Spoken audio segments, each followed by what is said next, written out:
ایک मरतबा बनी इसराइल पर सख्त कहत पड़ गया।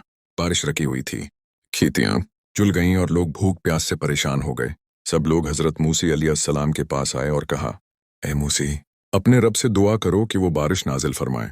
हजरत मूसी अलैहिस्सलाम ने अपनी कौम को जमा किया और सबको लेकर मैदान में निकले। आपने हाथ उठाए और दुआ की, लेकिन बारिश न हुई।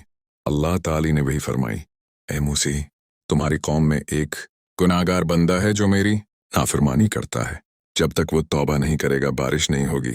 हजरत मूसी ने ऐलान किया, ए गुनाहगार, तौबा कर लो, अल्लाह की तरफ पलट आओ ताकि हम पर बारिश नाजिल हो।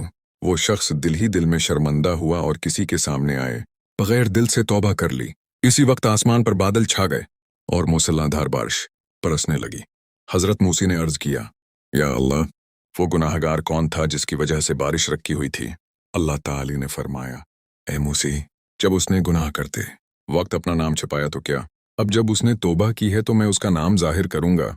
मैं सत्तार, पर्दा डालने वाला हूँ। ये वाकया हमें सिखाता है कि तौबा से अल्लाह की रहमत फौरन नाजिल होती है। मजीद ऐसे वीडियो के लिए हमें फॉलो करें।